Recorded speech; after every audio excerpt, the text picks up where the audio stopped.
Tadhg Enright is across the story in London, and he joins us now live from Westminster. Hello to you, Tadhg. So the government has finally published that Brexit legal advice. What exactly did it say, and what's been the reaction to that? Well, I don't think it actually told us anything new or anything that Theresa May's critics hadn't been saying in public already.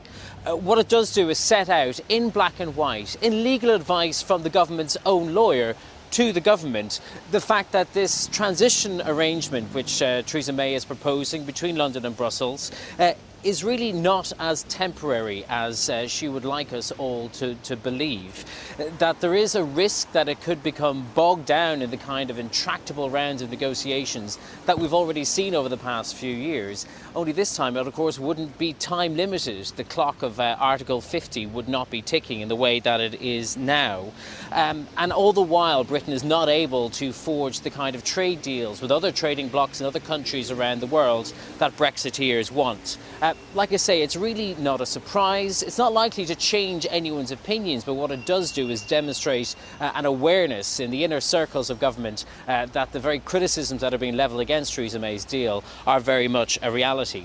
But there is, I think, a much bigger picture in all this, and the fact that the government had to be forced into publishing this advice in full, hauled across the coals. The first government in recent memory, perhaps in living memory, perhaps in history, to have been held in contempt of Parliament, really does demonstrate the lack of control that Theresa May has over MPs in this Parliament, and really does not paint an optimistic picture for her when it comes to getting this deal across the line when MPs come to vote on it next Tuesday.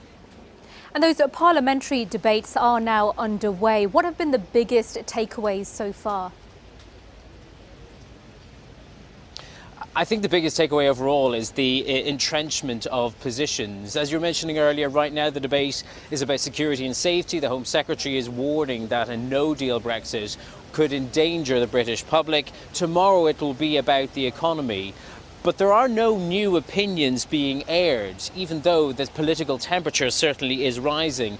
And it certainly doesn't feel like Theresa May is winning over those waverers. It's already been apparent that she's an uphill battle to get this deal through Parliament. And it really doesn't feel like she's winning it, like she's convincing enough people that this pill, this bitter pill, is worth swallowing, even if the alternative is no Brexit, which would displease Brexiteers, or if the alternative is a no-deal Brexit altogether.